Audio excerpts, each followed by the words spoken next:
বিশ্বাস করুন, মাত্র 4টি উপকরণে এইভাবে একবার নারকেলের হালুয়া বা বরফি বানিয়ে খেলে আপনারা নারকেলের নাড়ু খাওয়া ভুলে যাবেন। আসসালামু আলাইকুম everyone, welcome back to my channel.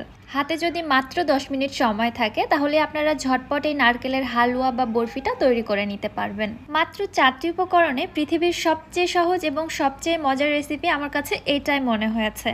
আপনারা একবার বানিয়ে খেলে এটা বারবার বানাতে চাইবেন, আর এটা এমন একটা রেসিপি যে কোনো স্পেশাল ওকেশনে ডেজার্ট হিসেবেও আপনারা এটা সার্ভ করতে পারবেন। সো কথা কম কাজ বেশি, চলুন তাহলে ঝটপট রেসিপিটি দেখে আসি। বিসমিল্লাহ। নারকেলের হালুয়া বা বরফি বানানোর জন্য এখানে আমি 3 কাপ কোরানো নারকেল নিয়েছি। আপনারা নারকেল কোড়া কম বেশি করে নিতে পারেন, সেই ক্ষেত্রে অন্যান্য উপকরণগুলোও কমিয়ে বাড়িয়ে নিতে হবে।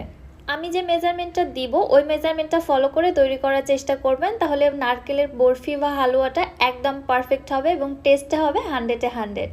নারকেল কুড়িয়ে নেওয়ার পরে যেরকমটা ঝুরঝুরে এবং মিহি থাকে, নারকেলের হালুয়া বা বরফি বানানোর জন্য তার থেকেও কিন্তু মিহি করে নিতে হবে। এজন্য যেটা করছি, নারকেল কোড়াগুলোকে আমি ব্লেন্ডারে জারে নিয়ে জাস্ট 1 মিনিটের মতো ব্লেন্ড করে নিব। আবার অতিরিক্ত ব্লেন্ড করে নারকেল কোড়াগুলোকে একদম পেস্ট করা যাবে না, জাস্ট একটু ব্লেন্ড করে যে পরিমাণে বড় দানা ছিল সেগুলোকে ছোট দানায় পরিণত করে নিব। ঠিক এরকমটা হবে, অনেকটা সুজির দানার মতো। এবার এই নারকেল কোড়াগুলোকে আমি একটি প্যানের মধ্যে নিয়ে নিচ্ছি। যেহেতু আমি এখানে 3 কাপ নারকেল কোড়া নিয়েছি, তার জন্য দিয়ে দিচ্ছি 2 কাপ চিনি। 3 কাপ নারকেল কোড়ার জন্য মিনিমাম এখানে 1.5 কাপ চিনি ব্যবহার করা যেতে পারে, এর থেকে কম ব্যবহার করবেন না। তবে আমি 2 কাপ চিনি ব্যবহার করেছি, এটা একদম সঠিক মেজারমেন্ট। অন্য একটি পাত্রে নিয়ে নিচ্ছি 1 কাপ গুঁড়া দুধ, সাথে দিয়ে দিচ্ছি 1/2 কাপ উষ্ণ গরম পানি। এবারে নেড়েচেড়ে পানির সঙ্গে গুঁড়া দুধটা মিশিয়ে নিচ্ছি। আচ্ছা, আমি এখানে গুঁড়া দুধ ব্যবহার করছি, আর আপনারা চাইলে দুধ জাল করে এরকম ঘন করে নিয়ে সেটাও এখানে ব্যবহার করতে পারেন, তবে সেটা অনেক লং প্রসেস। এইভাবে তৈরি করলে খুব অল্প সময়ের মধ্যে বরফি বা হালুয়াটা তৈরি করা যায়। এবারে দুধের মিশ্রণটা আমি এর মধ্যে দিয়ে দিচ্ছি, সাথে দিয়ে দিচ্ছি 3 থেকে 4টি সাদা এলাচ। আপনারা চাইলে তেজপাতা, দারুচিনি এগুলোও দিতে পারেন, তবে অত মিক্সড ফ্লেভার ভালো লাগে না, এজন্য আমি শুধু সাদা এলাচটাই ব্যবহার করছি। আর এখানে আস্ত সাদা এলাচ না দিয়ে গুঁড়াটাও দেওয়া যেতে পারে। ব্যাস, মাত্র এই 4টি উপকরণেই খুব সহজেই হালুয়া বা বরফিটা তৈরি করে নেওয়া যাবে। সবকিছু ভালোভাবে একসঙ্গে মিশিয়ে নিয়ে চলে যাচ্ছি চুলাতে।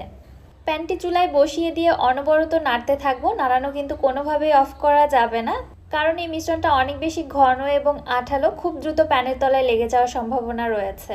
আর অবশ্যই চুলার হিটটাকে মিডিয়াম টু লোয়ের মাঝামাঝি রাখতে হবে, চুলার হিট বাড়ানো যাবে না। কিছুক্ষণ নেড়েচেড়ে নিতে নিতেই চিনিটা মেল্ট হয়ে মিশ্রণটা ঠিক এরকম পাতলা হয়ে আসবে। তবে এটা ভাববেন না যে জাল করতে অনেক টাইম লাগবে, 4 থেকে 5 মিনিট এইভাবে অনবরত জাল করে নিতে নিতে দেখতে পারবেন মিশ্রণটা ঘন হতে শুরু করেছে এবং নারকেলের যে নিজস্ব তেল রয়েছে এই পর্যায়ে কিন্তু তেল ছাড়তে শুরু করবে। দেখতে পাচ্ছেন মিশ্রণটা প্যানের গা একদম ছেড়ে দিয়েছে, অর্থাৎ এখানে কিন্তু অনেকটাই তেল ছেড়ে দিয়েছে এবং মিশ্রণটা অনেকটাই ঘন হয়ে এসেছে। আরও 2 থেকে 3 মিনিট এইভাবে নেড়েচেড়ে নিতে নিতে মিশ্রণটা ঠিক এই পর্যায়ে চলে এসেছে। এখন মিশ্রণটা একটু হাতে টাচ করে দেখবেন মিশ্রণটা কিন্তু একদম আঠালো হয়ে গেছে এবং ঘনত্বটা ঠিক এরকমটাই হবে। আমি আবারও বলছি, চুলার হিট বাড়িয়ে কখনোই এই রান্নাটা করবেন না, চুলার হিট মিডিয়াম টু লোয়ের মাঝামাঝি রেখে দিবেন। চুলার হিট বাড়িয়ে এই হালুয়াটা রান্না করলে চিনিটা খুব দ্রুত ক্যারামেলাইজড হয়ে কালার চলে আসবে হালুয়ার মধ্যে, তখন কিন্তু হালুয়াটা এরকম সাদা থাকবে না, লালচে বর্ণ ধারণ করবে। আর আপনারা যদি এই হালুয়াটা নরম খেতে চান তাহলে চুলা থেকে আরও কিছুক্ষণ আগে নামিয়ে নেবেন, তাহলে এই হালুয়াটা নরম থাকবে। তবে আমি যেহেতু বরফি আকারে কেটে নিব, এজন্য জাল করে এটাকে আঠালো করে নিয়েছি। প্যানটি চুলা থেকে নামিয়ে হালুয়াটা সঙ্গে সঙ্গে একটি ছড়ানো পাত্রে নিয়ে নিচ্ছি এবং একদমই দেরি না করে সঙ্গে সঙ্গে হালুয়াটাকে উপর থেকে এরকম স্প্রেড করে সমান করে নিচ্ছি।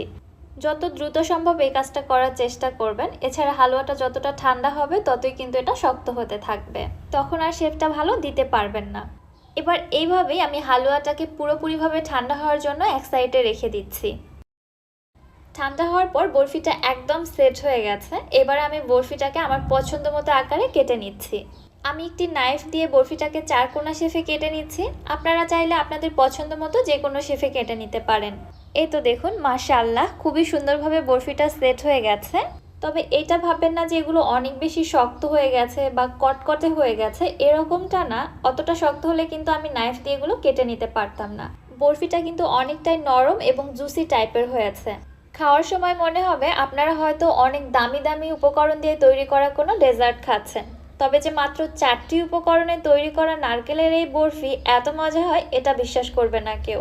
বরফিগুলোর উপরে সামান্য একটু পেস্তা বাদাম কুচি দিয়ে আমি ডেকোরেশন করে নিয়েছি। দেখতে অনেক বেশি লোভনীয় হয়েছে এবং দেখে মনে হচ্ছে আসলে এগুলো অনেক নামি দামি কোনো ডেজার্ট। মুখে দিলে মনে হবে অমৃত খাচ্ছেন, এত বেশি মজার এই নারকেলের বরফিটা। আপনাদের একটি বরফি ভেঙে দেখাচ্ছি, দেখুন এটা কিন্তু অনেক বেশি শক্ত না, মুখে দিলেই মিলিয়ে যাওয়ার মতো। আশা করছি রেসিপিটি আপনাদের কাছে ভালো লেগেছে। ভিডিও কেমন লাগলো অবশ্যই আমাকে কমেন্ট করে জানাবেন। আজকের মতো তাহলে বিদায় নিচ্ছি। আল্লাহ হাফেজ।